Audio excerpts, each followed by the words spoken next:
significado da prova. Significado do teste e Cristo não realizou milagres para si mesmo. Esse daqui O oficial chegou. Pode ler então? Eu sou o... É nada. Todo mundo é oficial aqui. Esse é o step. É isso, eu sou o chefe. Significado do teste, ou da prova. Quando Cristo suportou o teste da tentação sobre o apetite, ele não estava na beleza do Éden, como Adão, com a luz e o amor de Deus vistos em tudo sobre que seus olhos repousassem, mas estava em um infrutífero e desolado deserto, rodeado de animais selvagens. Tudo à sua volta era repugnante. Nesse ambiente, jejuou 40 dias e 40 noites, e nada comeu naqueles dias. Lucas 4:2. Estava enfraquecido pelo longo jejum e experimentou extrema fome. Seu semblante estava, na verdade, mais caído do que o dos filhos dos homens. Assim Cristo entrou no conflito para vencer o poderoso inimigo, suportando toda a prova que Adão falhou em suportar, para que através do êxito nesse conflito pudesse quebrar o poder de Satanás e redimir a humanidade da desgraça da queda. Tudo estava perdido quando Adão se submeteu ao poder do apetite. O Redentor, em quem o ser humano e o divino estavam unidos. Tudo estava perdido quando Adão se submeteu ao poder do apetite. O Redentor, em que o humano e o divino estavam unidos, ficou no lugar de Adão e suportou o terrível jejum por quase 6 semanas. A duração desse jejum é a mais forte evidência da grande pecaminosidade do apetite corrompido e do poder que ele tem sobre a família humana. A humanidade de Cristo alcançou a mais profunda miséria humana, identificou-se com as fragilidades e necessidades do pecador, enquanto sua natureza divina se apegava ao eterno. Sua obra em levar a culpa dos transgressores não lhe deu licença para continuar violando a lei de Deus, porque a transgressão fez do ser humano um devedor para com a lei, e Cristo mesmo estava pagando essa dívida com os seus sofrimentos.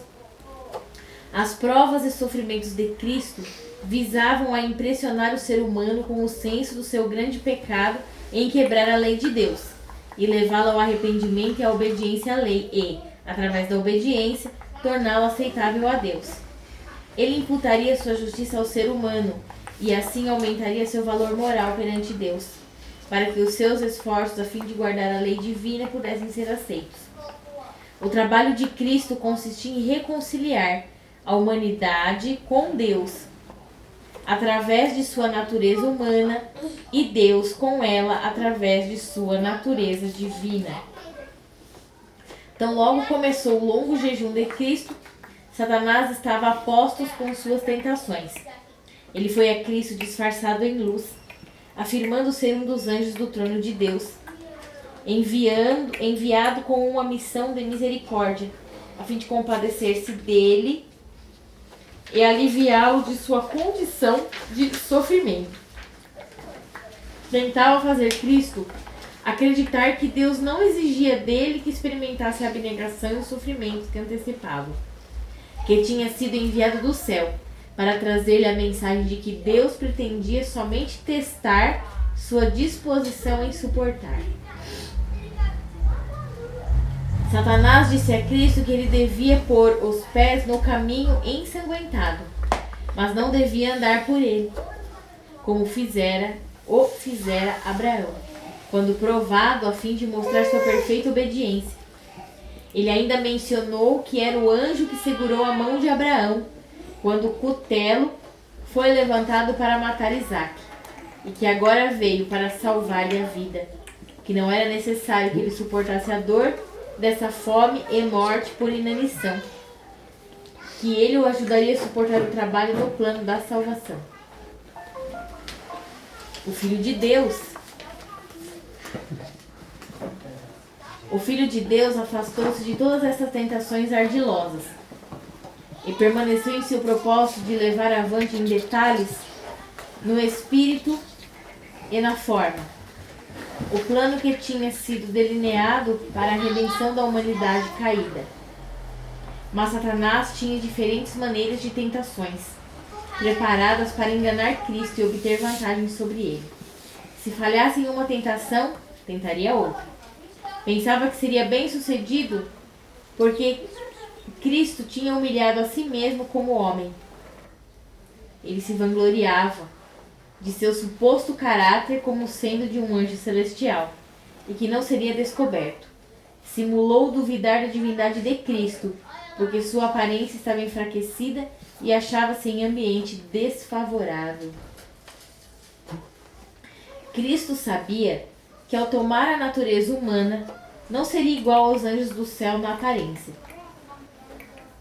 Satanás insistia que se ele fosse realmente o Filho de Deus, deveria dar-lhe evidência de seu exaltado caráter. Aproximou-se de Cristo com tentações sobre o apetite. Ele venceu Adão nesse ponto e controlou seus descendentes. E através da condescendência com o apetite, levou-os a provocar a Deus pela iniquidade, chegando a ponto de os crimes serem tão grandes que o Senhor os destruiu da terra pelas águas do dilúvio.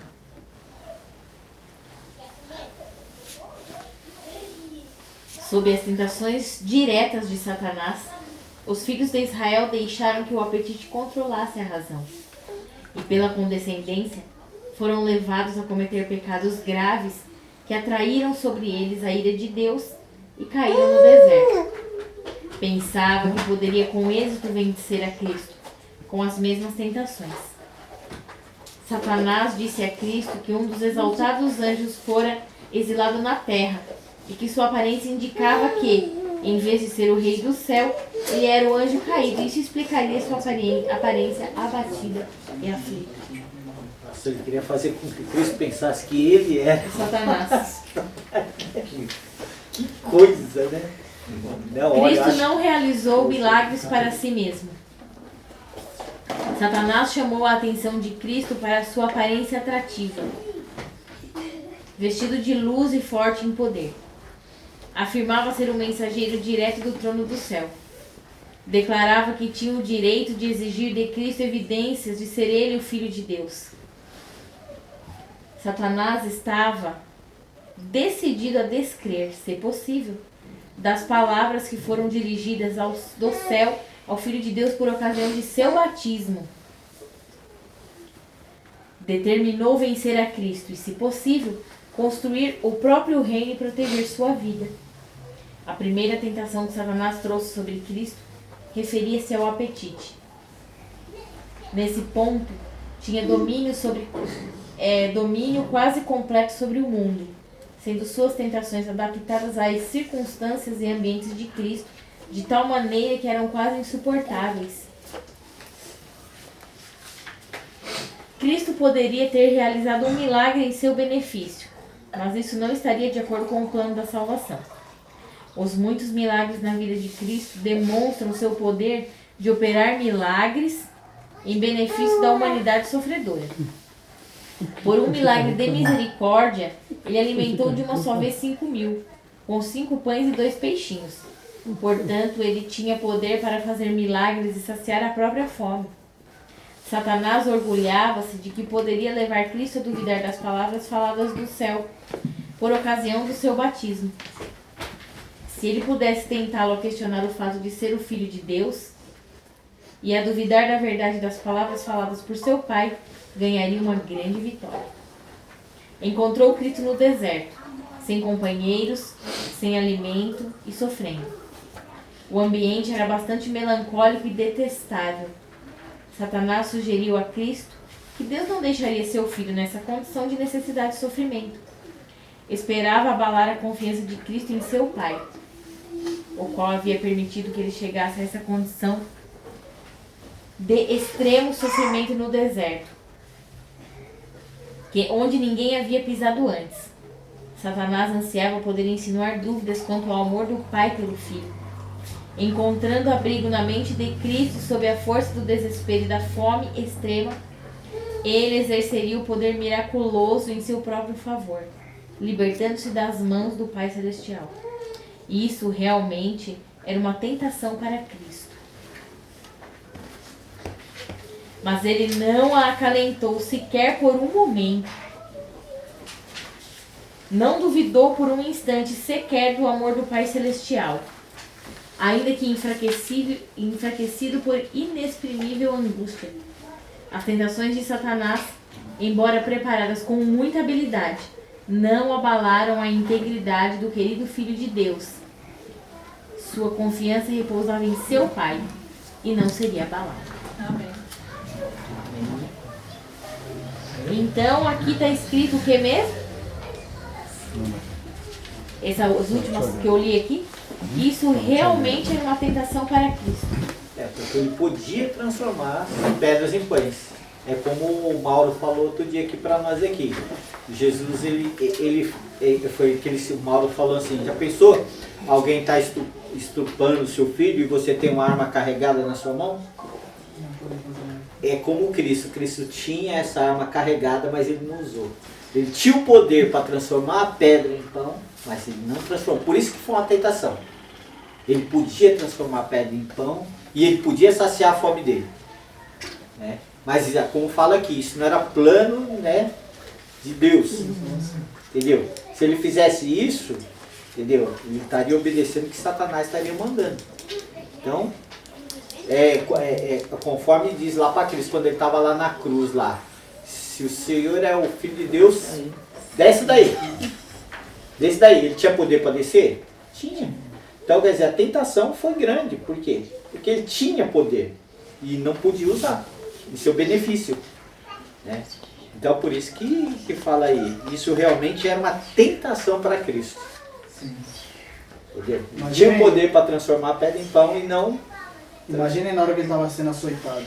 Entendeu? Olha, 40 dias sem comer, e você tem o poder para transformar e saciar sua fome, e você não fazer, é ou não é uma tentação?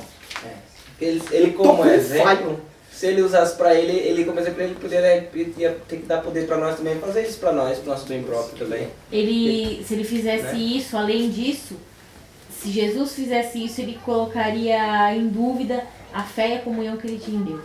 Exatamente. Fala aqui, Além disso tudo aí que você mencionou. E o plano da redenção estava jogado por terra. Sim, porque ele não poderia usar nada em benefício próprio, né? Satanás Aí Satanás ia fazer o quê? Ah, Jesus, seu apelão. Ele queria abalar a confiança de Jesus também no poder do Pai, né? A gente vê aí que várias vezes Satanás tentou fazer com que abalasse a fé dele em Deus. E sem falar que ele estaria obedecendo a Satanás. Exatamente. Entendeu?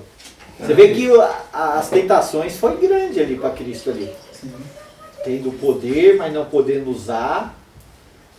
Né? Eu não tenho aqui. O próprio Satanás.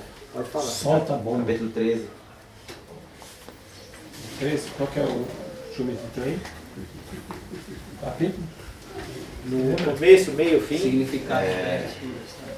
Segundo, terceiro parágrafo. Qual parágrafo? Calma aí, gente. O antepenúltimo antes do antepenúltimo. Como é que chama o antepenúltimo? Mas é o 45.1. Capítulo 13. Capítulo 13. 45.1.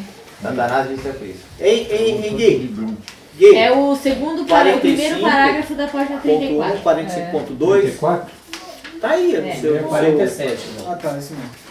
47. Primeiro parágrafo, 47. Começa o quê, Gui? Começa o mesmo? É o primeiro parágrafo da 34. No capítulo 13, É. 47.1. Isso. Aí, ó, já deu. O Filho de Deus afastou-se de toda. Não, É o de Satanás cima. disse a Cristo. De cima. Lá de cima, Satanás é Cristo. Vamos empreender no primeiro período aí só. Satanás disse a Cristo que ele devia pôr os pés no caminho ensanguentado, mas não devia andar por ele, como fizera Abraão quando provado, a fim de mostrar sua perfeita obediência. Que insinuação, né, que Satanás teve uma sacada aqui, né? Ele usou um exemplo da história de um dos fiéis de Deus para poder tentar Cristo nesse ponto, dizendo que ele não precisaria ir até as últimas consequências, né? Como assim foi com Abraão. Abraão, ele demonstrou a disposição em fazer aquilo, só que não foi permitido. E ainda mais abaixo fala que ele falou que ele era o próprio anjo que segurou a mão de Abraão. Então ele queria dizer para Cristo que ele não precisava, como se ele falasse assim, Caminhar. não precisa produzir prova contra mim, porque se você seguir esses passos, eu vou ficar, você vai desmentir. Porque Cristo ia provar que ele estava errado. Se ele continuasse naquela senda, né, de resistir às tentações. Então ele falou, tá bom até, você não precisa continuar com isso. Tá bom. Aqui ó, você não precisa, você tem que pôr os pés, mas não precisa caminhar. Não precisa mostrar para os outros que é possível. Então isso aqui foi uma sacada de Satanás que ele usou a própria Bíblia para poder dizer para Cristo, ó, aqui tá bom, para por aqui, não precisa mais ir adiante não. Igual Moisés, né? Moisés, ó. Igual Abraão. Abraão não precisou matar o filho, né? Mas nós sabemos que ele matou o filho. Que ele andou com um defunto do lado.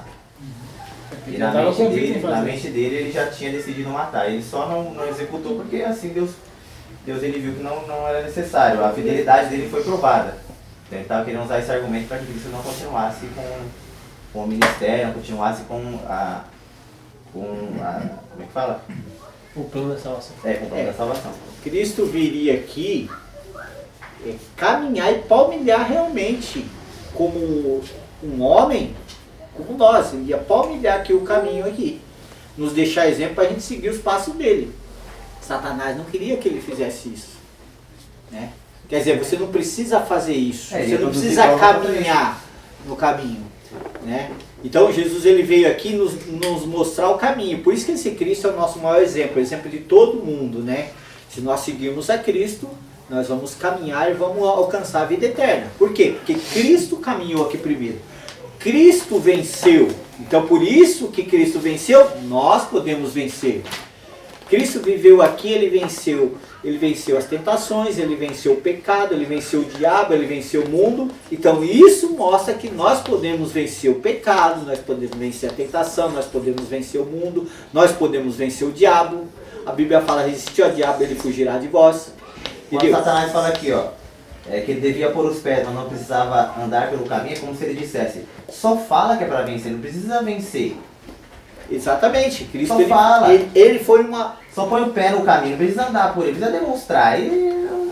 Tá bom, chega, só fala. Ou então, Jesus já te salvou, você não ou precisa então, vencer. Cristo ou foi um então homem você de pode obediência. acreditar, mas não precisa falar. É mais ou menos isso nos nossos dias. Cristo foi um Só homem... crer, você vai ser salvo, não precisa obedecer. Só crer. Crer que você está salvo, irmão. Não Cristo precisa foi um obedecer. homem de obediência. Você vai com perfeccionismo. Não precisa pregar se você crer, só fica É pra igual, você. é igual que eu li aqui, ó. A preciosa palavra de Deus é um sólido fundamento sobre o qual se pode construir. O único. Do mesmo jeito que, como Satanás é sujo, né? Do mesmo jeito que ele fez com Cristo, ele também faz com nós hoje também. Ah, irmão, você não precisa fazer isso. Você vai precisar trocar sua alimentação? Deus não quer isso. Sabe? Não precisa você andar, sabe? Certinho, falando só, lendo com Bíblia Só aceita, não precisa praticar. e lendo Espírito Profecia direto. Não precisa disso, irmão. Você pode ler até sozinho. Não precisa ler com os Você irmãos. tá sozinho em casa. Você tá vendo com a serpente astuta? Ela citou até texto da Bíblia. Ah, eu tava lá com Abraão. Nossa, eu estava lá, eu segurei a mãe Abraão. Salmo 91. Cita só texto. Mas quem foi que Aquela segurou o serpente. mão de Abraão? A serpente ela é astuta. Foi Irmão, você não precisa estudar com o grupo, estuda sozinho. Você tá vendo? A serpente ela não quer, como o Raul Seixas canta, eu nasci há 10 mil anos atrás. Então ela tem bastante experiência, bastante paciência. A serpente é bem assim, devagarzinho. Não, irmão, não precisa. Irmão, você pode, mas não é tanto. Não é tanto, tá? Você crê em Jesus, você será salvo. Quem Você e sua segurou a casa. mão de Abraão? Vai nos cultos, devolve seu dízimo fielmente, fica nos cultos e nos cultos, você tá salvo. Hein? É que irmão que tá salvo. Ah, irmão, tô salvo. Pronto. Quem que segurou? Nós estamos comentando aqui. Quem Sai que de comer segurou a carne mão de Se o Abraão? irmão não levantar, ele levanta lá e fala que tá salvo. Levanta um, fala que tá todo mundo salvo. É, E aí fala que é todo mundo, né? se Um um levanta for, e se fala um tá for tudo dar, tá salvo. tudo A certo. serpente, ela cita texto, bem colocada texto, hein? Cita história bíblica, assim, que você fica, rapaz, esse Você texto Se você não ter base, não ter fundamento ali, se você não ter uma base no que você crê, você deixa. Você vê uma pessoa de status vir falar pra você, irmão, não precisa fazer isso aí. né? Você olha, nossa, o irmão ali é PhD, Cita tem até muito conhecimento, não sei quanto. Você, realmente, se você não tiver uma base, você fica meio balançado. Será que realmente precisa fazer isso? Não? E aí você acha encalhar. Irmão, PhD falou e você pede a Havaiana, você vai contra, você quer ser melhor do que os outros. Você é arrogante. Você é arrogante. Porque o PhDzão falou, homem que tem 50 anos na obra, falou sim, você diz não. Ah, você é muito arrogante, irmão. Você está sendo usado do diabo. E quantos anos tem Satanás, hein?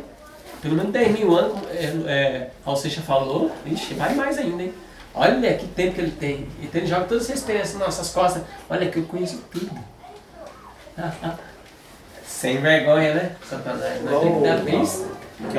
Mandaram alguém falando assim, é o lobo e a ovelha um pastor lá, né? Ah, o meme lá. Olha o lobo, Tá cheio.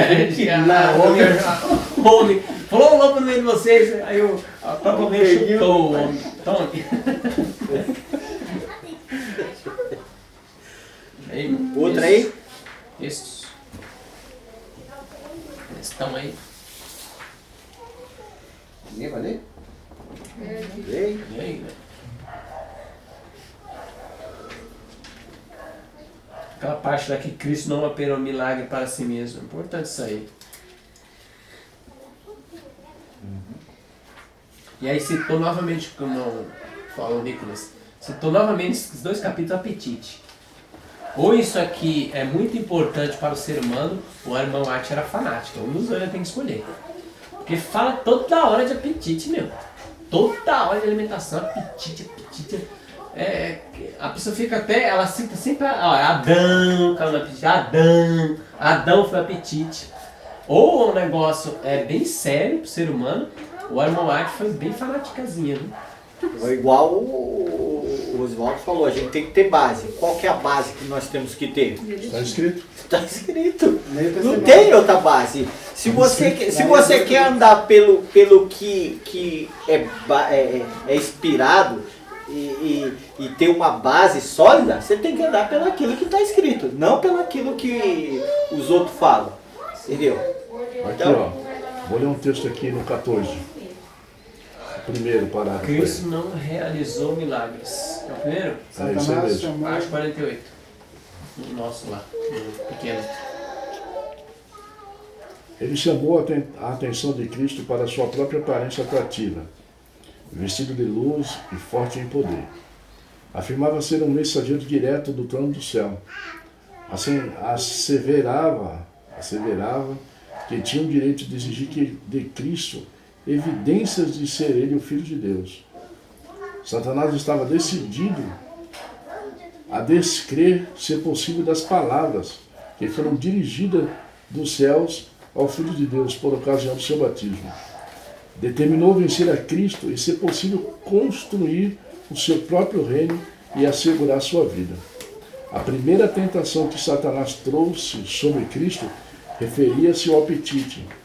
Neste ponto, tinha domínio quase completo sobre o mundo, sendo suas tentações adaptadas às circunstâncias e ambientes de Cristo de tal maneira que eram quase insuportáveis. Né? A gente vê aqui quando Satanás veio a Cristo, né, ele cumpre 2 Coríntios capítulo 11, né? Que Satanás se disfarça de anjo de luz. Paulo fala sobre esse assunto, que Satanás se disfarça sobre anjo de luz e como ministro de verdade. Ministro de justiça. Né? Tem uma aparência de justiça. Mas o fim mesmo é querer o quê? É querer que todo filho de Deus se dobre aos seus pés. Então devemos ter muito cuidado com aparências. Eu li um livro, não é Espírito de Profecia, mas quando eu estava na Assembleia ainda, doutor chamado Max Lucas. E ele escreveu um livro sobre o Deus em simplicidade. Deus nunca, desde a era desde a época do deserto. Por que Deus escolhe sempre o deserto para se revelar? Onde não existe nada. Porque o mundo é muito barulhento. Então, Deus ele é muito simples. Quando você vê muito negócio com muito calma. Porque Deus é simples nas suas coisas. Deus não cria espetáculo para chamar o ser humano. Deus não cria show para chamar o ser humano. Deus fala em simplicidade. E se você for simples, você vai entender a voz do seu Criador. Por isso que é importante. Shows, isso, aquilo, tal, luzes, holofote. Jesus fugiu de tudo isso. Jesus se escondia disso. Isso alimenta a carne, né? Jesus sempre, quando começava a multidão, para onde ele ia? Para o deserto. Saía fora para ficar com seus discípulos. Então Jesus nunca foi atrás de show, atrás disso e de holofotes aqui, holofotes lá. Não. Jesus era simples. E aqui a gente vê que Satanás ele vem como ministro de justiça, como anjo de luz, querendo enganar. Então Satanás não se apresentou como ele era realmente. Ele veio disfarçado. E muitas das vezes Satanás vem disfarçado o quê? De homens. De homens. Eu não sei onde está escrito, mas tem um texto que Ellen White diz que Satanás se encarna em seres humanos. Personifica os demônios. Isso, é isso. Eventos finais? Pronto, obrigado. Então ele tem o poder de se personificar em homens para poder enganar nós. Então se você está no caminho certo, vem um camarada para você e fala assim, oh, não, isso aí não é mais ou menos assim, está meio errado, tal. Quem é que está dizendo você da verdade? Quando eu vim para a igreja, né, que eu trabalhava de sal, eu trabalhava no gás, ali no Gás Pinheiro.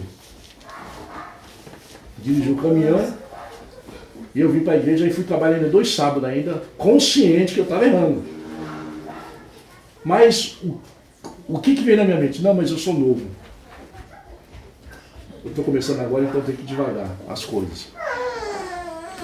Aí chegou um sábado que eu estava trabalhando, entregando um gás, eu estava entregando gás, né? E a minha venda, sabe? Subiu.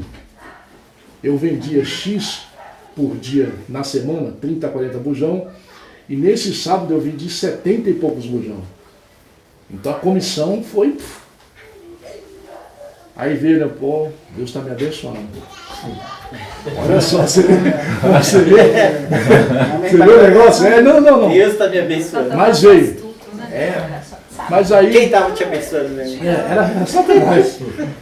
Aí quando eu terminei de contar tudo tal, que eu entreguei o dinheiro lá, quando eu vim para casa, né? E aí eu cheguei em casa, eu dobrei o joelho, fui orar.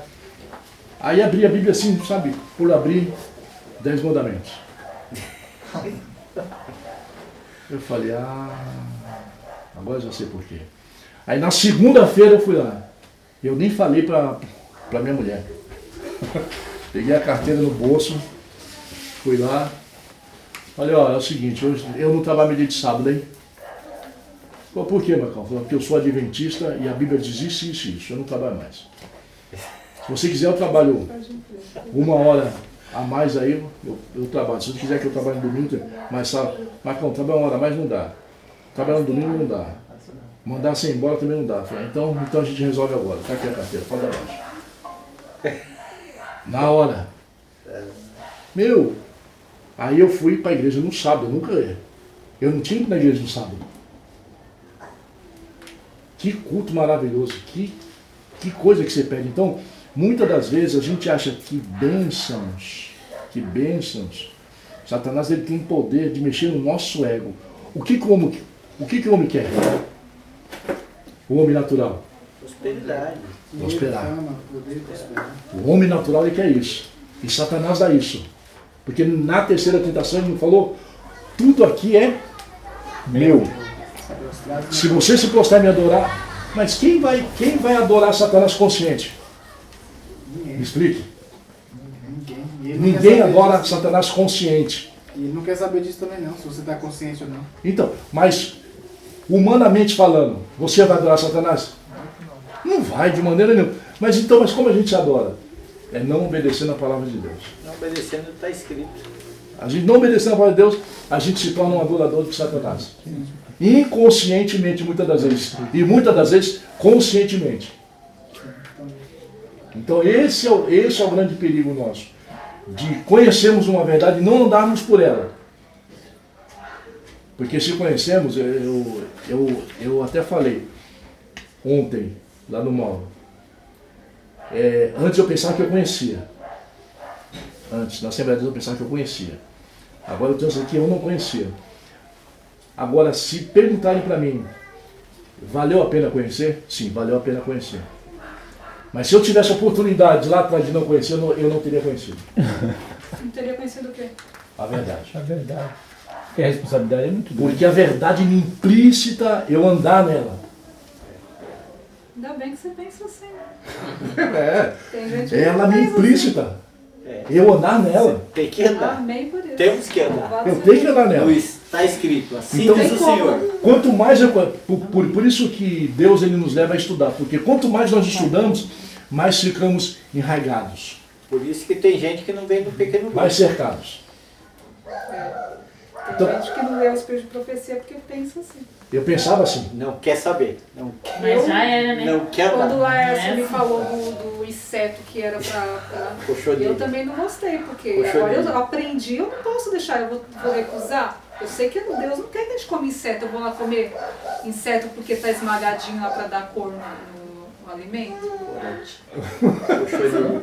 Agora você ficou bravo comigo, porque eu tava, Então- você fica buscando. Explica, Você explica. não nada. Ah, então inseto é isso. Cochonilha de carmim. É um corante, Forrozinha. né, natural, que eles Excelente. colocam de bolacha, iogurte e sucos. Muito Corante alimento carmim industrializado, em vez de ele usar o corante, outros corantes, eles usam esse corante de cochonilha de carmim. Pode ler lá, cochonilha de Tudo carmim. eles usam. Esse inseto, ele é imundo. Ele é um besouro, ele Bolacha fica... da Aí, quando eu descobri isso aí, eu fui e falei pra Silvia. Aí, o que ela fez? Pra que você Ficou bravo comigo. Queria me bater. Você fica procurando as coisas e depois você vem me falar. Eu não quero saber. Mas já era tarde. Já sabia. Ficou brava, mas ficou brava. Você fica caçando as coisas, aí você fica falando pra mim, aí depois eu tenho que deixar Mas de ele comer. ficava caçando mesmo. Ele ficava procurando as coisas, gente. Ele tava raro. Então, por isso que a gente precisa conhecer essa verdade. Por mais que seja difícil para nós caminharmos, vamos caminhar. Mesmo que a gente tropece, mas caminhe. Exatamente. Não deixe de caminhar. Tropeçou, levanta de novo, caminha. Não desista, não pare. Tropeçou, caminhe de novo. Caia 7 vezes. A Bíblia diz assim, que o justo cai 7 vezes, o Senhor o levantará. Amém. E não permanecerá postado, porque o Senhor é que o levanta. Quero ler com o texto. Pode ler, meu filho. Capítulo 13. O parágrafo é a humanidade de Cristo. No aplicativo aí, pai, é o É o segundo parágrafo do capítulo 13. 46. Terceiro, na verdade. 46? Ponto 1. Fica mais Mas fácil. é o final do parágrafo. Quarto parágrafo. Isso mesmo. É o final do parágrafo. Ele imputaria sua justiça. É o final do parágrafo. Quem é? Ele imputaria sua justiça, acharam? Ele? Deve estar diferente aqui. Lê mais. Lê do começo. Ele imputaria sua justiça ao homem, assim aumentaria seu valor moral perante Deus. 14? 13. 13. Que parágrafo? Ah, então não é a humanidade, não. Tem as provas, né? Das Parágrafo? provas. É as provas. A humanidade É as provas embaixo. É no outro parágrafo, não é qual que você falou. Aqui, ó, ele imputaria sua injustiça. esse, a É no humanidade quinto parágrafo. É o 13. É as provas e As provas sofrimentos aqui pra mim não é parágrafo não. pra nós aqui. Pra nós Ah, é. tá. Ele ainda mencionou. Ele imputaria Ele sua imputaria. justiça. Ele imputaria sua justiça ao homem e assim aumentaria seu valor moral perante Deus. para que os seus esforços a fim de guardar a lei divina pudessem ser aceitos. Primeiro ponto. O trabalho de Cristo consistia em reconciliar o homem com Deus através da sua natureza humana e Deus com o homem através da sua natureza divina. O primeiro ponto que eu quero chamar a atenção é a questão do esforço, da parte que o ser humano tem a desempenhar, né?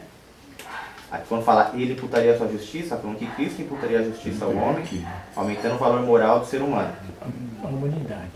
Para que o esforço do mesmo poderia ser aceito por Deus, né? Então nós devemos realmente fazer uma parte, né? Nos esforçar para guardar toda a lei. Deixa bem claro isso aqui, nessa parte. E a outra parte são as duas naturezas aqui, né? Deus ele fez o elo, a ponte dos dois lados.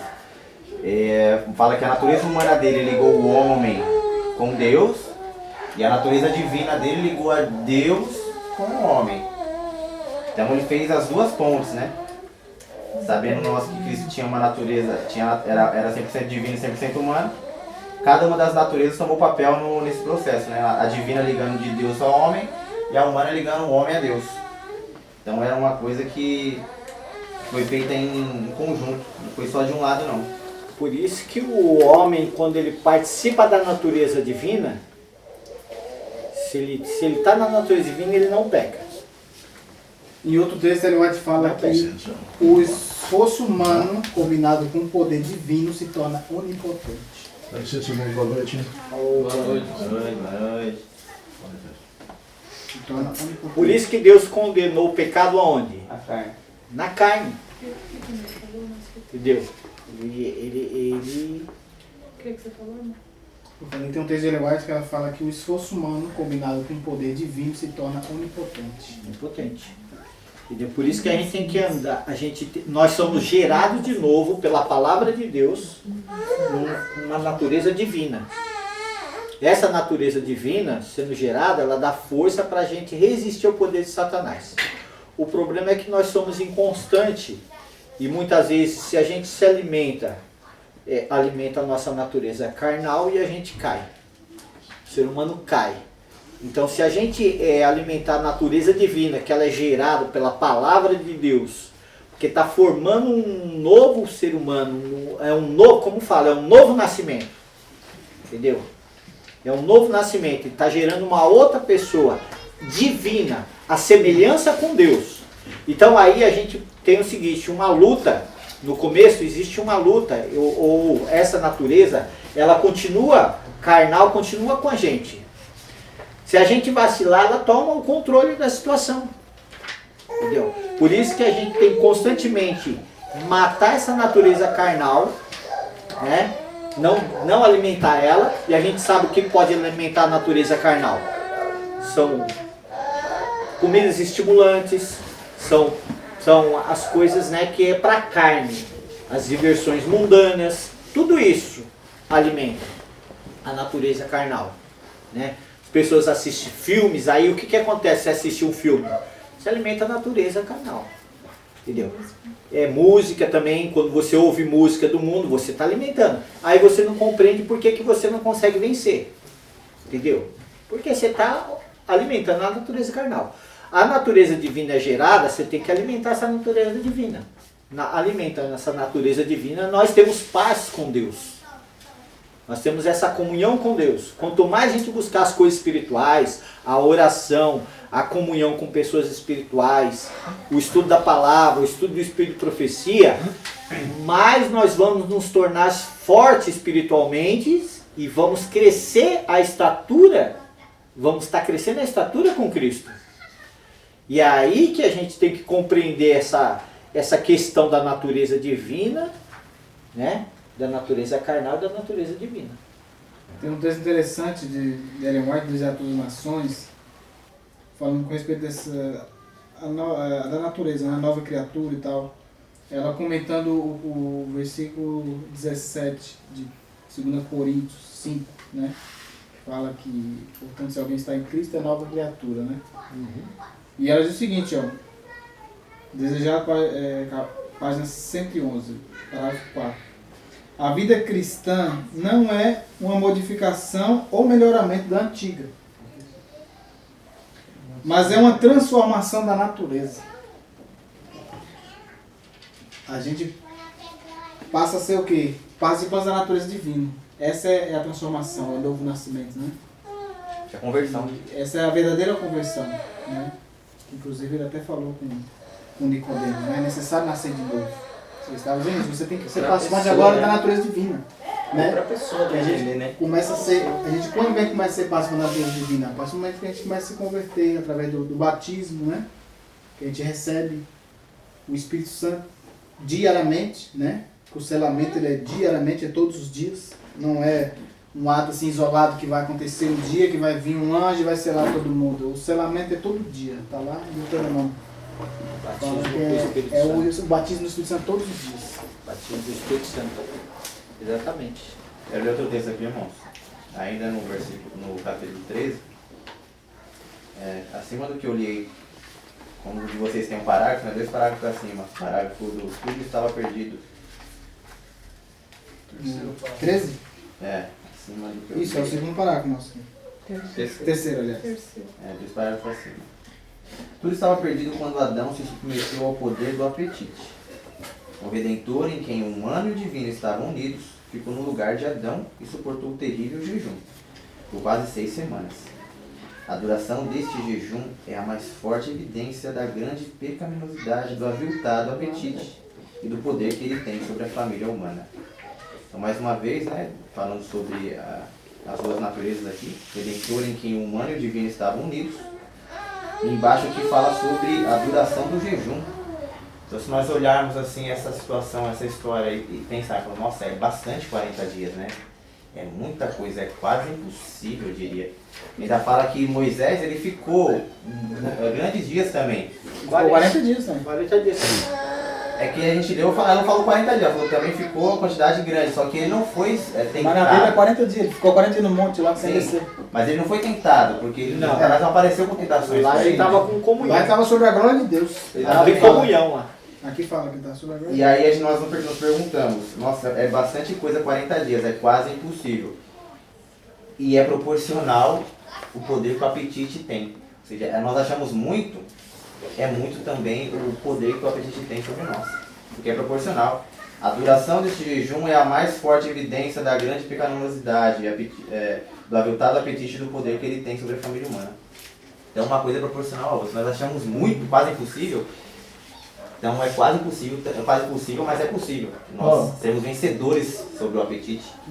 O apetite, se a gente vencer o apetite, esse livro aqui mesmo vai falar. Mais pra frente um pouquinho. Se a gente vencer o apetite, a gente não perderia em nada. Em nenhuma tentação para Satanás. Primeira coisa, porque se a gente domina o nosso apetite, você vê, Satanás ele nem reconheceu Cristo, né, como Filho de Deus. Agora você imagina a aparência de Cristo como um pai. Propositalmente, né? Ele sabia, né? Mas ele quis dizer. Agora você no outro imagina. texto ela fala que quando ele terminou o jejum, que ele voltou, os discípulos, os amigos dele ali, não reconheceram. Não reconheceram. Agora você imagina a filosofia, a fisionomia de Cristo. Quer dizer, se eu sou um cara que eu viso muito meu corpo, né, imagina se eu faço um jejum aí, eu já vou também deixar de lado também, né, o outro pecado não fiz vaidade. Já vai embora também a vaidade, que é uma das coisas também que nos pega muito. Eu tô sem treinar 3 meses, já tô morrendo aqui. Bracinho tudo murchinho. Imagina ficar jejum 40 dias. Gente, uma vez eu vi uma reportagem de um homem, ele falando que ele jejuou 40 dias. Eu não lembro, faz muito tempo já isso. E ele, nessa reportagem ele falava que quando chega no 7º dia, no 10º dia, ele fala que é a sensação de morte. Ele fala assim, que a sensação que ele tinha é que ele fosse morrer. Que nesses primeiros dias, assim, fala que são terríveis, porque o seu corpo, né, tá ali, tá pedindo muito. Lógico, ele fala que lógico que durante os 40 dias é muito difícil, mas ele falou que quando chega, tipo, 7, 10 dias, ele fala que é uma sensação de morte, assim, que ele pensou que ele fosse morrer, que é uma sensação terrível. Isso é estranho, porque geralmente é o contrário. A Os 3 primeiros abstinência, acho que dias, chega no limite, assim, né, o corpo. o pior são os 3 primeiros dias. Do terceiro ou 4º dia em diante, seu corpo já para de pedir alimento, você já fica normal. Aí você já não sente fome nenhuma. aí você pode aguentar tranquilamente. Aí depois, mais no finalzinho, você aguenta mais, que você aí começa a vir de novo, mas é menos. Mas o pior mesmo é os primeiros dias. O corpo ele está acostumado, principalmente quando chega nos horários que você está acostumado a comer. Sempre naqueles horários ali, a fome vai apertar mais ainda. Mas aí vai chegar um momento que o seu cérebro vai entender que você não vai dar comida para ele. Aí o que ele vai começar a fazer? Vai consumir a gordura do seu corpo. Aí ele vai se alimentar da gordura do seu corpo. E aí ele vai estar alimentando, como se você estivesse comendo. Aí você já não vai sentir mais fome, não sente mais nada. Eu fiquei 28 dias e quando venceu os 28 dias, eu peguei um prato assim para colocar comida que parece que eu nunca tinha comido na vida. Você ficou de na hora que você começa a mastigar, completo? Não, eu tava fazendo um só cru, mas era bem restrito, era pouquinha coisa, né, que era para um tratamento. Então quando chegou ali os 28 dias, né, que o tratamento fechava, mano, eu peguei o prato de comida e parecia que eu nunca tinha visto comida na vida. Na nossa igreja não é chamado jejum direto assim? Pra você eu lembro que o dia a Silvia colocou lá, vamos fazer 10 horas de jejum e 10 dias de jejum. Aí ele queria fazer só 1 hora de Não, jejum. Mas eu vou falar assim, mas aí vamos fazer 1 hora por dia. 1 hora por dia? Que jejum é esse? Ninguém come toda hora. Mas a gente faz 1 hora por dia. Pela lógica, você tem que comer 3 vezes ao dia. E a diferença é de 5 horas de uma para outra. Já é um jejum. Por acaso, lá na igreja, a irmã falou, olha gente, meio-dia, todo mundo em jejum e oração, tá? Não é meio-dia em oração, como assim jejum e oração? Quer dizer que não vai comer? Gente, jejum tem que deixar de comer a refeição. É porque o ser humano ele come todo dia, toda hora, né? De hora em hora. Então acho que assim, não, 1 hora sem comer já é jejum. Não é jejum. Olá, se a gente for imaginar do jeito que a gente faz jejum, a gente fazemos jejum do jeito errado. Jejum tem que deixar de comer 1 ou 2 comendo agora, a gente almoçou e aí a gente entra no jejum.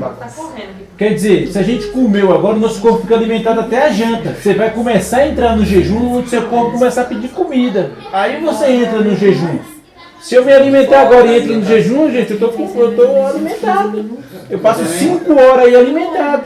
Eu não posso contar 5 horas de jejum. Quando eu faço também, eu faço isso. Eu começo da hora que eu acordo. Aí você já. Opa, aí começou, cara. Eu comi, tá, vai até 6 horas da noite, 7 horas, beleza. Você passou a noite inteira. Aí a gente fica 23 horas sem comer. Então, geralmente é. O dia normal de 5 se você almoçar, horas, se você 5, jantar 10, às 6 15 horas. mais 8, que a gente dorme 23.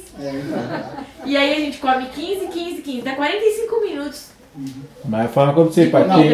Tem muitos que fazem uma alimentação só. Começa de manhã. Começa de manhã e para mais. Faz uma refeição só. Quando eu faço, eu começo de manhã, aí quando 24 horas. Textão, desse gente, tem texto? Eu queria ler aqui, ó. Eu queria ler aqui no capítulo 13. Mais uma dúvida que eu vou lançar aí para os irmãos. Eu não sou Satanás não, viu, irmão? Não essa dúvida não, mas é mais para a gente entender melhor. E de fato eu tô em dúvida. Dúvida não é pecado, pecado é de Irmão, você vai ficar despreocupado que todo mundo sabe aqui que você não é Satanás. De fato, eu tô querendo saber. Essa aqui eu quero entender um pouco mais. No capítulo 13, o terceiro parágrafo do fim, do último pro começo. No caso, o antepenúltimo parágrafo, que começa o Filho de Deus. Quem ele vai comentar? Afastou-se. Qual que é? O antepenúltimo parágrafo do capítulo. Na página 34 é o segundo parágrafo. Segundo parágrafo 34. O Filho de Deus. O aplicativo é 47.1. O Filho de Deus, né? Eu quero falar um negócio lá embaixo. Que se vocês encontrarem. Começa ele? Oi? Pensava. Isso, pensava que Satanás pensava que seria bem sucedido porque Cristo tinha humilhado a si mesmo como homem. E agora eu quero falar também. Ele se vangloriava de seu suposto caráter como sendo de um anjo celestial e que não seria descoberto. Eu queria aí nessa questão aí, referência dessa questão de que ele tinha um suposto caráter como sendo de um anjo celestial. E esses dias eu queria entender um pouco mais sobre caráter, né? Caráter humano, caráter do anjo, caráter de Deus. Um irmão perguntou a mim, voltando à natureza de Cristo, que ele perguntou, o caráter de Cristo era pré ou era pós? Ele perguntou, eu falei, rapaz, difícil saber. E outro dia eu vi os irmãos falando que o caráter era formado. Mas o que diz a referência bíblica, a Espírito e Profecia, sobre o caráter de anjo? Porque é como se o Satanás aqui atualmente ele estivesse feliz que ele tinha um caráter angelical, mas mesmo com o caráter que ele tinha, o que aconteceu? Satanás ele não deixou de ser um anjo de luz ali. Ele se tornou, né? Satanás, ele era um anjo. Ele era um anjo. O caráter dele foi corrompido. Mas assim, na aparência, ó, ele se longeou o seu suposto caráter, aqui está falando suposto caráter, Ele fingiu ser como sendo de um anjo celestial, ou seja, Ele achou assim, aparentemente Cristo olhando para ele, era como se fosse um anjo vindo das cortes celestiais. Ele tinha essa aparência, suposto caráter de um anjo celestial. Ele não estava todo desfigurado, todo... sabe? Então aqui é caráter característica, não caráter moral. Entendeu? Não, o caráter moral dele foi decaindo a partir do momento que ele... nesse momento aqui. Suposto. Nesse momento ele chegou como se fosse um anjo de Deus. Ele estava demonstrando a aparência dele era de um anjo de luz. Que assim, qualquer um de nós olhando, ou até mesmo Cristo olhando, ia olhar para ele e ia perceber, não, esse é um anjo de luz. Ele veio das cortes celestiais. Mas é aquilo, Satanás ele se entregou pelas palavras dele. Quando ele abriu a boca, citou aos filhos de Deus, porque Cristo tinha ouvido lá no deserto ele aquelas palavras, quando ele se batizou. Este é o meu filho querido em quem me comprazo. Então Satanás tentou fazer Cristo desacreditar, né, nessas palavras e fazer um milagre. Se tu é o filho de Deus, então parece que essas pedras se transformam em pés. Nós chegamos a Mas a aparência de Satanás é como se qualquer um olhasse, e até mesmo Cristo, esse é um anjo dos Se ele viesse realmente do céu, ele ia saber que isso era o filho de Deus. Exatamente, ele não ia duvidar. A gente lê, mas não sei o que é que você... Então, esse pedacinho aqui, ó, no deserto da tentação, Satanás apareceu a Cristo como um anjo vindo das cortes de Deus. Não foi por sua aparência, mas por suas palavras que Cristo o reconheceu como inimigo. Porque Cristo olhando para ele, é como se ele fosse um anjo vindo do céu. Que a gente nem... E a questão do caráter aí, com referência o caráter ser humano, o caráter divino, o que é o caráter em geral? Eu leio o dicionário, basta... O que é o caráter? É o feitio moral. Principalmente em relação a... Né, é isso, porque da definição de caráter. Basta eu ler o dicionário ou... Olha, eu já li o dicionário e eu encontrei a seguinte definição, que era o feitio moral. O que é? A moral da pessoa, a formação da moral da pessoa. E aí vem uma escalinha assim. Um ato forma atos. Atos formam hábitos. E hábitos formam o caráter. E o nosso então, caráter... se os meus atos, eles forem... Se um ato meu for bom... Lembra que a gente estava falando aqui semana passada que... assim como...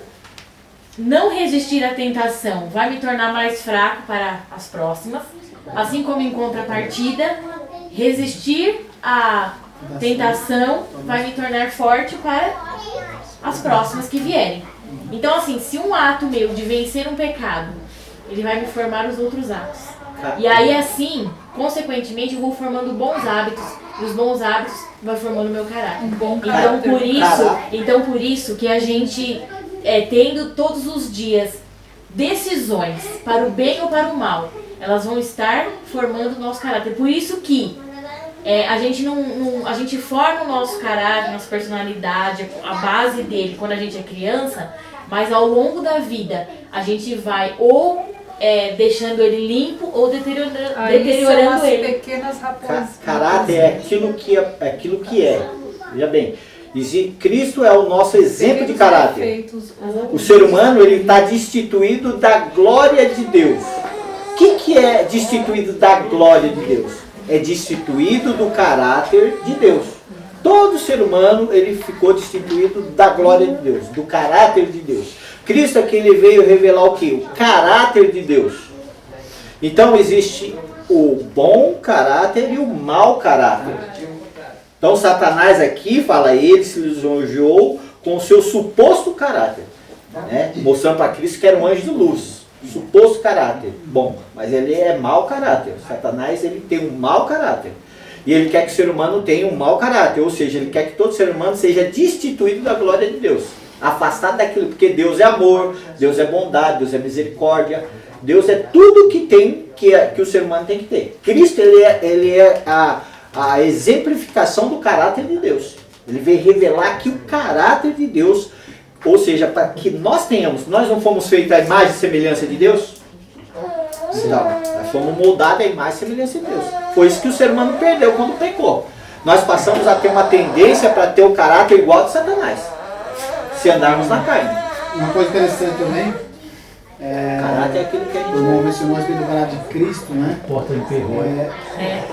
Da parte humana, Cristo ele teve que desenvolver o caráter aqui na Terra. Ele não já veio com a natureza humana do céu com caráter formado. E eu não acredito também que ele tinha lembranças do céu. Ele veio com... Ele teve que formar o seu caráter aqui, né? Através da sua Tipo, mãe começou Maria, do zero, né? ensinando através da palavra de Deus. Eu queria saber, assim, questão de... Na verdade, eu queria mais ver alguma referência, né, sobre isso. Essa questão do caráter está escrito. ser formado, né? Está escrito. Queria mais, na verdade, estudar isso, a né? personalidade Bruno 1 e 2. Ali vai falando sobre caráter, esses dois livros. Qual que eu li? Que nós terminamos de ler, né? Eu peguei no Mente, final. caráter, personalidade. Mas eu só queria levantar essa questão mesmo. Texto? Ou vamos ler outro capítulo? Será? Dá tempo. Tem outro? Só um só. Não quer falar nada não, Dan? Você falou que Quero. estava se preparando Quer para comentar? falar. Ele comentou, achei que ele ia comentar. Eu vi no seu estado. Acho que é Não muito. vai só dar tempo É grande? Ninguém tem um textão não? Não dá tempo de chegar aqui. Uma página, né? Não, é uma. Não, só um capítulo. Não? Corta? Dani, vem aí. É 2 páginas. É 2 páginas. Uma aqui, ó. Outra aqui. Seu exaltado caráter. Já é 8h15. Lê mais um, lê mais um aqui? Eu acho que vai ficar muito apertado pra gente comentar, não vai Então não? vamos ler esse aqui, ó. Tem aqui mais um aqui, ó. Que ele leu aí sobre onde que ele leu. Ele se lisonjeou com seu suposto caráter como sendo de um anjo celestial. Aí, mais embaixo está falando assim, ó. Cristo, 47.2 no app aí. Encontraram? Qual que é? Cristo sabia que ao tomar a natureza humana, não seria igual aos anjos do céu. É o qual? É o 14? 13. 13, abaixo de onde eu li. Abaixo de onde O penúltimo parágrafo da página 34. Então, eu achei interessante aí falando aqui, ó. Cristo sabia que ao tomar a natureza humana, não seria igual aos anjos do céu, na aparência. Satanás insistiu que se ele era realmente o Filho de Deus, deveria dar-lhe evidência do seu exaltado caráter. Né? Então a gente vê aí Satanás tentando de tudo quanto é forma aí, tentando fazer com que Cristo duvidasse. E aqui fala assim, que ele desse evidência do seu exaltado caráter. Falando novamente de caráter, né? O seu exaltado caráter. Cristo tinha um caráter bom, aí está falando. Então aqui, outra coisa que me chamou a atenção, tem aí no livro falando que Cristo, quando ele falou com os anjos, não sei se o Alexandre sabe, que ele falou que ele não ia ser nem igual aos anjos também. Citou, né? Tá mesmo, né? Foi aqui, né? Não, mas Foi nesse Foi caminho, nesse não. caminho. Cristo sabia que ao tomar a natureza humana não seria igual aos anjos do céu na aparência. Mas também que ele também não seria, ele não teria nem poder, que os anjos não deveriam interferir também. Que ele não deveria interferir no plano da redenção também. Então isso aí me chamou a atenção aí que fala sobre Você a vê, natureza né? humana. Jesus veio abaixo dos anjos, Satanás mais alto em força, em tudo, em poder. Poderia usar o engano, Jesus não poderia usar. E Satanás tomou uma rasteira, né?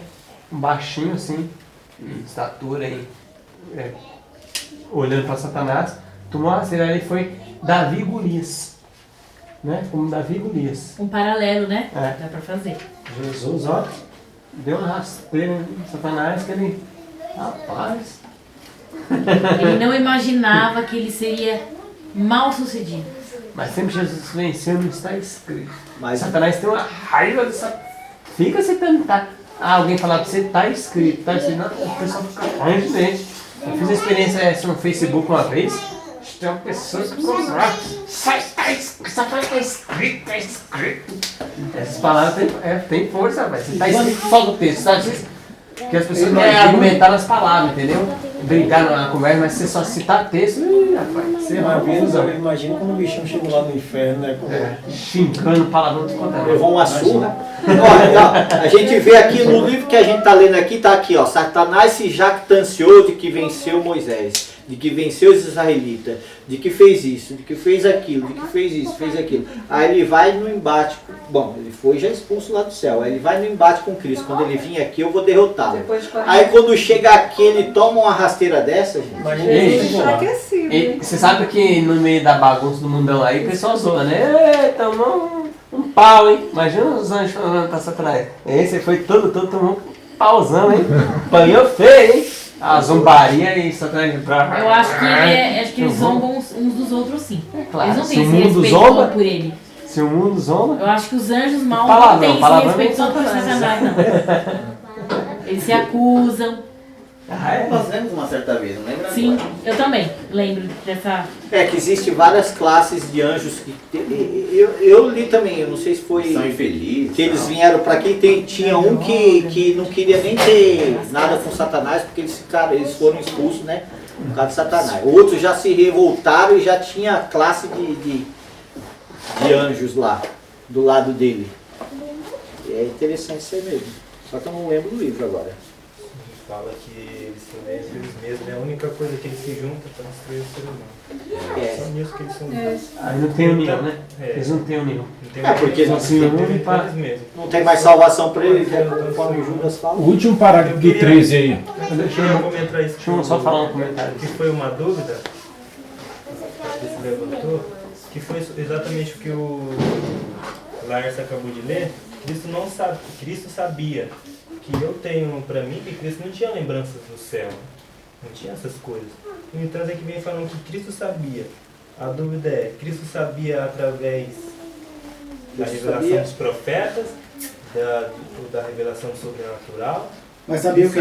Sabia o quê? Então, mas quando é? Qual parágrafo você tá pode lendo? falar. Meu pai leu. Penúltimo. É o que o Lars Lê o texto lá. Esse aqui, ó. Lê. Cristo sabia que ao tomar a natureza humana não seria igual aos anjos do céu na aparência. Isso lá no céu, né? Isso lá no céu. Satanás Antes de tomar. insistia que se ele era realmente... Aqui já mudou o plano aqui, né? Então, quer dizer, Cristo sabia que ao tomar a natureza humana não seria igual aos anjos no céu na aparência. Então, isso aí já era antes. O plano da salvação lá. Já seria antes. Essa outra parte aqui já seria no embate com Satanás. Satanás insistiu que se ele realmente fosse o Filho de Deus, deveria dar evidência do seu exaltado caráter. Né? Então aqui já mostra que antes, e aqui já mostra aqui com Satanás. As duas falas aí já vem demonstrando. Cristo, antes de assumir a natureza humana, ele sabia que não seria igual aos anjos. Tanto em poder como em qualquer coisa. E que os anjos, ele falou com os anjos, eles não deveriam interferir. Então Jesus veio com risco de perda eterna, né? Ele foi lá, mas puxa, pode ser que eu possa até cair, né? Mas eu vou entrar nesse embate pelo ser humano. Então Jesus, o céu arriscou tudo, Deus arriscou tudo, né? Arriscou tudo, hein? Arriscou tudo. Arriscou sua Se reputação. humilhou mesmo, né? Se humilhou no mais baixo, quer dizer, conforme nós lemos aqui, ele veio buscar o ser humano, onde o ser humano Posso ler algo aqui? estava, né? Isaías, deixa eu só ler o texto aqui de Isaías 7. Versículo 14 e 15, falando sobre Jesus, ó. Portanto, o Senhor mesmo vos dará um sinal. Eis que uma virgem conceberá e dará à luz um filho, que será o seu nome Emanuel. Manteiga e mel comerás, para que ele saiba rejeitar o mal e escolher o bem. Então, Jesus teve que saber, ele teve que aprender. Rejeitar o mal e escolher o bem. Olha lá. Né? Ou seja, ele teve que formar o seu caráter. É Bíblia isso aí. Bíblia, só a escritura. Esse é profeta. Então, gente, olha, foi o plano da salvação, não foi uma coisinha. Então, posso falar novamente aqui, que vocês foram raciocínio muito rápido, eu não peguei muito bem. Não entendi muito bem o que o Lars explicou. Então, voltando, rebobinando. Cristo sabia que ele sabia antes de vir à Terra ou sabia depois de vir à Terra? Toda a salvação. Eu acredito Mas que como essa. ele sabia depois? Eu acredito que essa. Não, o texto, ele não tá falando isso aí. A mão acho que tá citando. Ele não é a fala de Jesus assim. A mão acho falando ela assim, tá Cristo explicando. sabia. Sabia, Lá quando ele no tá falando. céu foi falado pra ele, você vai vir abaixo dos anjos, hein? Você vai tomar a natureza humana. Vai ter uma natureza humana caída. Ele já sabia que ele ia vir assim. Ele tinha Cristo consciência sabia. disso lá. Isso, claro. Já essa outra fala, já é Jesus lá com ele. Satanás insistiu que se ele realmente... Então a gente tem que, nas duas falas, essa fala de cima aí que está falando que ele sabia, quando ele estava lá no céu. Porque senão entra em contradição no indesejado, vai falar assim, que Cristo, na cruz, ele não viu além dos portais, ele não viu se o Pai aceitar, se o sacrifício foi mesmo aceito, ele não via nada na frente. Lembra daquele texto de Mateus, que ele fala que aqui, no dia, a hora, ninguém sabe, nem o filho, senão o pai. Ele não sabia, porque ele deixou a onisciência dele no céu, ele deixou os atributos dele divino no céu, ele não usou. Então, como ser humano, ele não sabia. Não sabia. Entendeu? Então, você conseguiu entender ou ainda não? Sim. Conseguiu Esse texto as duas aqui. colocações aí? Uma é quando ele está no deserto da tentação, e essa outra de cima, ele não está... isso aí já é uma fala de quando ele ia assumir a natureza humana. Também. Irmão White Só comentando. um conselho, lê o História da Redenção, os primeiros capítulos lá que você vê em casa. O primeiro capítulo do História da Redenção vai contar tudo isso aí. Por que ele ia vir, o risco, a reunião que ele teve com o pai, e os dois, nós vamos fazer esse plano, você vai descer como ser humano, natureza caída, tudo isso aí. Quem? Eu li, o Rosivaldo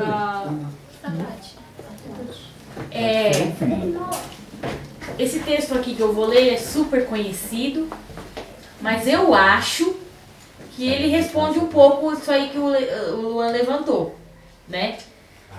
Que teria sido uma quase infinita humilhação para o Filho de Deus revestir-se da natureza humana, mesmo quando Adão permanecia em seu estado de inocência, no Éden. Mas Jesus aceitou a humanidade quando a raça havia sido enfraquecida por 4.000 anos de pecado. Como qualquer filho de Adão, aceitou os resultados da operação da grande lei da hereditariedade. O que estes resultados foram, manifesta-se na história de seus ancestrais terrestres. Veio com essa hereditariedade para partilhar de nossas dores e tentações e dar-nos o exemplo de uma vida impecável. Né? Aqui, como nós estávamos falando, como ela já tinha escrito isso, e o Deserto da Tentação é uma compilação, então é meio que uma explicação disso que já tinha sido escrito, né? Solta um bombom aí. Aqui eu fiquei interessado em dois textos aqui. Eu vou ler o que o Lázaro estava lendo aí. Satanás insistia que se ele fosse realmente o Filho de Deus, deveria dar evidência de seu exaltado caráter. Aí eu vou ler para baixo aí. Aproximou-se de Cristo com tentações sobre o apetite. Ele venceu Adão desse ponto e controlou seus descendentes através de condescendência com apetite. Levou-os a provocar a Deus pela iniquidade, chegando a ponto de os crimes serem tão grandes que o Senhor os destruiu da terra pelas águas do dilúvio. Então você viu, Satanás fez com que os homens caíssem, né? Os homens cometeram tantos pecados que Deus falou, não, vou destruir o ser humano, né?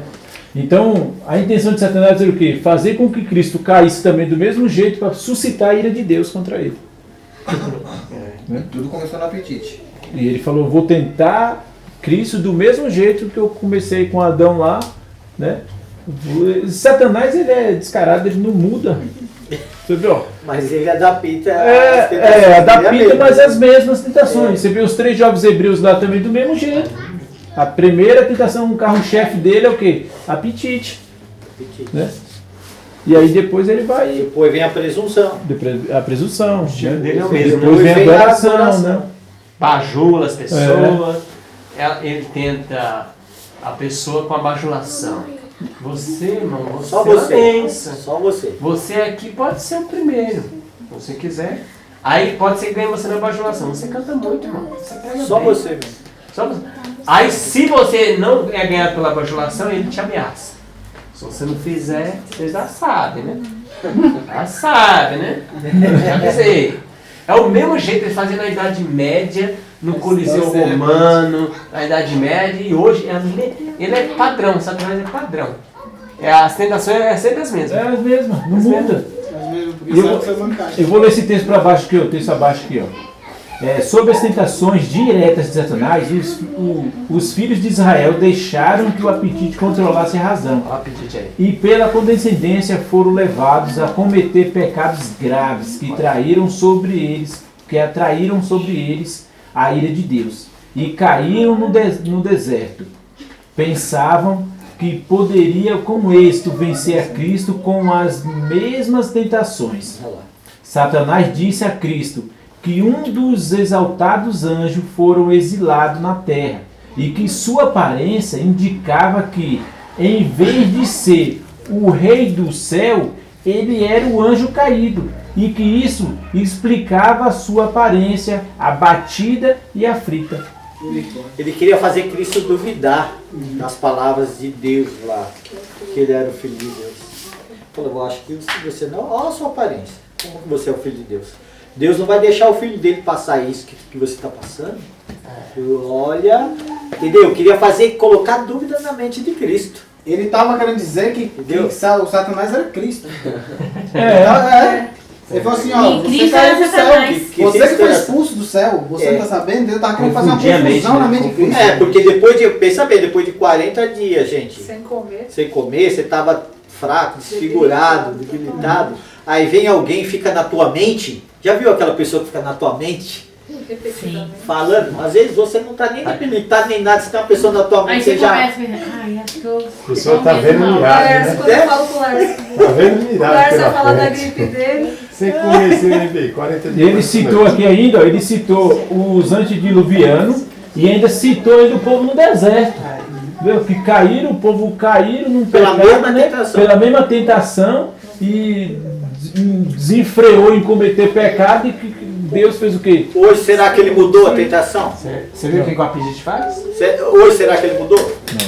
Não mudou. Uma das mais fortes tentações de Satanás hoje é através do apetite. É igual você vê uma pregação lá na vigília lá na casa do irmão lá perto de onde eu morava. Pra não falar o nome. Você vê, não sei quem passou uma imagem, acho que foi lá que a gente viu uma imagem do pessoal, de um pessoal na praia, não sei, acho que foi lá, não lembro em outro lugar que a gente viu, eu vi o pessoal dos anos 80 na praia, praticamente tinha o mesmo corpo, né? Tinha praticamente os mesmos corpos, e a gente hoje são tudo barrigudo, corpo desformado, tudinho. Porque tudo... Alimentação, apetite. Olha, daí é uma palestra que fala sobre a carne. Lembra? O Mateus bem depois bem. Fala que voltou pro Egito e até carne saiu pela nariz. Morreu um monte. Comer carne é pecado. É o título. Aqui tem um texto interessante, ó. O capítulo 14, aqui na metade do primeiro parágrafo. A primeira tentação que Satanás trouxe sobre Cristo referia-se ao apetite. Nesse ponto, tinha domínio quase completo sobre o mundo. Quase completo. sendo suas tentações adaptadas às circunstâncias e ambientes de Cristo, de tal maneira que eram quase insuportáveis, né? Olha que interessante essa parte aqui, ó, que ele tinha o domínio quase completo sobre o mundo na tentação com respeito ao apetite, né? Ou seja, quase completo. Por que ele não tinha o domínio completo? Tinha uns que ainda não Porque sabiam. Deus sempre tem o seu remanescente. Sempre tinha aquele povinho ali que não, Chato. isso aqui, nossa, Mas, é a pedrinha no sapato de Satanás. Salvos pela soja. Mas Chato. veja bem, o apetite tem um poder. Quantas das nossas reuniões da igreja, as pessoas depois lá na reunião colocavam aquele bolinho de chocolate ali, Pode de sorvete daqui bom. aquele, Aquele bolinho de chocolate ali, aí você olhava para aquilo ali e você ficava... Então a tentação vem de dentro, coisa horrível, Você né? tá Às vezes entendendo? a tentação vem de fora, vem de dentro. Vem de Não dentro. Tenta. Ou senão, como o Alexandre falou, Pra aqueles comer o potes sorvetão. de chocolate, né? Vem aquele pote todo colorido que Sorvete, põe calor, assim, ó. rapaz. Os Depois irmãos, vai ter reunião, hein? os irmãos, viu? Administrativo. Os irmãos Vai quase, decidir. os irmãos quase atropelavam um ao outro para pegar a fila e os copinhos para É como o irmão falou uma vez, acho que foi o irmão Zinaldo falou, né? Fica tentando o Satanás a tentar. Né? Verdade. Só tenta Satanás a tentar. Pra você ver ainda, ó, faz isso com os grandes e com os pequenininhos, faz o quê? Lá na escolinha. Os pequenininhos vêm com um bizinho de chocolate na mão. Você vai falar o que pra uma criança? Pegar da mão da criança e jogar fora? Sabe? Aí, Não, sim, mas aí você vai arrumar uma briga, sabe, da criança. Graças a Deus, o meu eu não fiz não, eles mesmo já jogam. Por isso que a tentação vem de dentro, gente. De vez aqui, ó, não, a tentação é porta pra fora, mas aqui não vai entrar. Aí o Alexandre é criança. É a Cabes, e Arão. A morte fala que é Arão dentro da igreja. Ó, mas a própria criança vai falar o quê? O líder tem que pegar assim. Quem tá servindo isso aí, irmão? Ah, lá na sala das crianças, chega aqui. Não pode jogar fora isso aí. Líder forte, igual Moisés. Põe a cara a tapa assim, ó. Não quero isso aqui. Pronto. É pra uma confusão. Você pega a criança, ó. Quer a tentação, irmão? Vocês tentam lá fora. Aqui dentro você não vai tentar. Se você quiser comer lá fora, Proteger as o problema é crianças. seu, mas aqui dentro Ah, é? não, aqui é a casa Mas inteira. sabe que é líder Arão, líderes assim, Acabe. Aí eles chegam ainda. É. Ai, mano, dá um pra mim. Vocês não me deu. Meu, E como líder como Arão, né? Tira os brincos aí que eu vou fazer. Faz Arão, um bezerro pra nós aí. Que nós vamos adorar Aí o depois bezerro. chega Moisés. Tira os brincos aí. Eu tira os joguei colares. esse ouro e saiu esse bezerro aí, ó. Eu joguei. Eu joguei os ouros e saiu isso aí. Que coisa. Frouxa ainda mente. Moisés chegou. Joguei, não. Hã? Joguei, não sei, apareceu isso aí. Moisés chegou até a jogar as duas tábuas dos testemunhos no chão. Que tá acontecendo aqui? A gente pensou que você tinha morrido lá em cima. Entendeu? Aí pegamos os brincos, os colares, jogamos no fogo e saímos. Aí faz o quê? A criança e contra o pai, porque fala, ó, o pessoal é legal, me deu um negócio que meu pai não deixa eu comer. Todo mundo tava comendo, só eu que não. Só eu. Já joga a família contra a outra. Aí a criança vai falar o quê? Ó, Nossa, meu pai Jacó também teve uma parte que ele mandou tirar todos os brincos, né? Tira todos os deuses aí estranhos. Tirou os brincos, correntes, tudo e tal. Aí no começo, né, do significado do teste, aí diz que quando Cristo suportou, não sei o que lá, aí diz assim, mas estava em um infrutífero e desolado deserto, rodeado por animais selvagens, tudo à sua volta era repugnante. Fazendo paralelo à nossa vida, aí muitos ainda pensam, quem é que vai comer o quê, né? O que eles tinham para comer no deserto? Ele não comeu nada, isso é a palavra de Deus, né, para poder... E a gente hoje tem muita coisa que a gente diz que a gente, principalmente aqui na cidade, que não se deve comer, mas fazendo um paralelo com o que Cristo viveu no deserto, a gente está em uma vantagem grande ainda. Ele estava em desvantagem do de Adão, e nós, principalmente aqui no Brasil, posso falar isso tranquilamente, ele está em desvantagem de nós também, porque a gente tem tanta abundância aqui de alimento bom, e terra, e dá para plantar e fazer tudo, e a gente ainda, se a gente condescender com o apetite, é uma coisa assim que realmente a gente tem que levar a culpa, porque a gente está que estava em grande desvantagem, estava no deserto. Então essa tentaçãozinha de comida assim, lá nem comida ruim tinha, não tinha nada mesmo, ia comer que terra.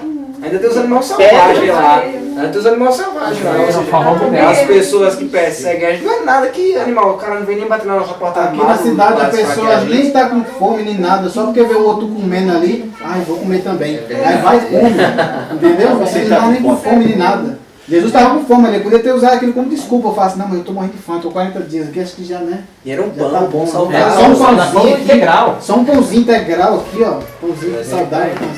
Ó, uma coisa é certa, quando a gente procura andar no Conselho da Reforma de Saúde, a gente começa a ver um monte de alimento que a gente não precisa mais comprar. Isso é uma coisa que, assim, quando você lê Conselho sobre Regime Alimentar, Conselho sobre Saúde, qual que é o Ciência do Bom Viver, você começa a praticar os ensinamentos daquilo que está escrito, você começa a ver um monte de coisas que você olha que você nem mais usa. Você vai no mercado, você, por exemplo, já no açougue ali você já não vai, entendeu? Na parte de doce ali você não precisa passar aqueles negócios ali. Precisa sim, depósito de bebida a gente nunca vai. Bebida você não precisa passar. Então o mercado fica com pouca opção, né? Você vê um monte de coisa que você não precisa. Quantas horas lá e sai com uma Porém, eu, a partir do momento que eu decidi fazer a reforma de saúde e estou aí caminhando, graças a Deus, com o poder de Jesus, eu como hoje mais variedades do que eu comia antes. E economizo mais. Então cai por terra essa história que o povo fala de que vai comer o quê e a segunda, não, eu quero. Mas quando eu tiver uma condição melhor financeira. É tudo caro, você vegetariano. Então a mentira muito grande que está acontecendo. R$40 o quilo da carne. Eu economizo Eu quero passeio. R$40 eu faço uma feira, eu compro um negócio na feira, dura uma semana, cara. E a gente foi igual, a gente foi no Natal lá, o povo só comia carne. A opção que tinha comia carne. Aí tinha uma mesa lá com um monte de fruta, tinha um negócio. Ninguém comeu uma fruta. Nada, só pra enfeitar. Só comia carne. E se come a fruta não é estimulante. Filho passa mal, aquela maçã não me fez. Caiu bem. Você quer ver uma comida estimulante? Você nunca viu ninguém desesperado. Ai, preciso comer a maçã, preciso comer a banana. Mas você vê esse pessoal, preciso tomar um café, preciso comer uma carne, não, tu tem que tomar uma. Nossa, eu tenho que tomar uma Coca-Cola gelada. Fica aquela bicicleta, nossa, aquela rúcula ali. Aí você vê o que é estimulante, né, pra alimentação. A mente pede. A mente pede aquilo, né? Por quê? Porque satisfaz o quê? O seu apetite, né? Os seus desejos, as paixões carnais. Queria fazer uma leitura aqui. Sangue, né? O sangue é terrível. Deixa febril. Mas, na realidade é um pensamento que muitos levantaram aqui, sobre a questão do apetite, não é nem do texto. Não quero parte dessa coisa aí. Health Reform. Qual que é a Health Reform. Qual que é o significado? Reforma de saúde. Reforma de saúde. Essa é a referência. Não é do texto não. Na realidade é o texto que muitos citaram aqui. Sobre o apetite. Se vencer nesse ponto, vence em todos os outros. A capacidade de controle do apetite demonstrar-se-á a ruína de milhares. Quando houvessem eles vencido nesse ponto, possuiriam força moral para obter vitória sobre toda a tentação de Satanás. Os escravos do apetite, porém, fracassarão no aperfeiçoamento do caráter cristão. Aí fala que a contínua transgressão do homem, no decorrer de 6.000 anos, tem trazido doenças, dor e morte como colheita. Então aqui é aquele pensamento que nós trouxemos aqui, né? Vencer o apetite, você tem força moral para vencer todos os outros. Porque o apetite é além de ter sido o primeiro, a porta de entrada, ele abre, né? Abre o leque para todas as outras, os atos pecaminosos. É o apetite aviltado, o apetite pervertido. Então, nós devíamos fazer, ao contrário, primeira reforma, quando a gente aceita Cristo, é saúde. Por isso que é o braço direito. E hoje que Satanás incita nossas crianças, como o João falou, a comer chocolate. Porque comendo chocolate é uma droga poderosa que tem teobromina e cafeína. As crianças vão ser acostumadinhas já, crescer já. E aí, nossa, minha filha nasceu na igreja, Hoje, mano, ele tá usando droga, ora por ele. Mas sempre foi criado dentro da igreja comendo bis. Eu dei, É uma coisa droga. certa, mas ele que faz a escolha dele. O chocolate faz tão mal. Minha filha deixou o cachorro dela pegar um pedacinho do chocolate. Isso aí tá nos livros. Ele pirou, É perigoso matar. ele ia matar. A Lembra sorte da- que ela tinha carvão vegetal que eu tinha dado pra ela colocou na água e ele tomou. Senão tinha matado ele. Os Pra homens de você ver o saúde falam efeito que do quer matar um ali, o chocolate. cachorro dá um pedaço de chocolate. Você mata o cachorro. Ele era pra chumbi? A cafeína é muito forte. Não. Porque ele é Uma vez o próprio presidente, chocolate ele nem fica líquido nem sólido. É uma coisa estranha no corpo, né? não só o chocolate, mas Não açúcar é? também, Dá pro febre. cachorro, não pode dar açúcar. Uma vez o próprio presidente da associação falou, uma vez o cachorro dele morreu por causa que comeu, pegou lá aqueles potinhos de leite condensado e comeu. Lambeiro. Ô, irmão, agora vai fazer Rasgou aqui aquele na lá, cabeça. não aquele de ferro, aquele outro. Rasgou, comeu e pronto, o cachorro morreu. Vai ser um pouco do foco, mas as minhas cachorras, por exemplo, é um veneno, né? Elas comem, por exemplo, o chocolate, o açúcar. As minhas cachorras, elas comem as próprias fezes dos gatos e deles mesmo e tudo bem, não faz mal. Porque é coisa orgânica até. Agora vai comer o chocolate, Pegando ali e morre. Você vê que até uma fezes é melhor nesse sentido. Eu não sei qual foi esse exemplo, mas eu não vou comer cocô. Eu não sei qual foi o exemplo, mas não. É um gato de cachorro, né? É, você achou que come cocô e tal, uma coisa orgânica. Nojento, Não me convenceu esse seu depoimento. Vou ficar comendo arroz e feijão. Mesmo? Tem algum texto ou encerrar? Acabou-se. Então vamos orar então. Com a fonte. Melhor pra frente, vai. Fazer oração então. Primeiro sábado, primeiro. O outro vai ser o 15? É o 15? É 15. O 15 vai ser bom, hein, gente? Não discutir com a tentação. Só isso aí já dá um comentário. Olha só, não discutir com a tentação. Só isso aí já tem que comentar. Então, com a tentação, o que a gente faz quando a gente é tentado? Fuja!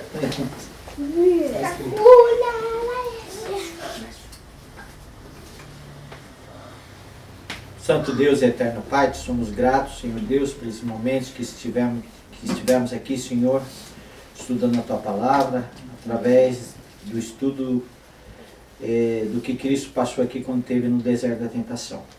Que o Senhor venha fortalecer-nos, Senhor Deus, com o Teu Santo Espírito, que o Senhor venha perdoar os nossos pecados, nossas falhas, que o Senhor nos ajude, Senhor Deus, a fazer uma reforma na nossa vida, conforme aquilo que está escrito. Amém. Dá-nos poder, Senhor Deus, para te servir cada vez de uma maneira melhor. Dá-nos o poder do Teu Santo Espírito. É o que nós te pedimos em nome de Jesus. Amém. Amém.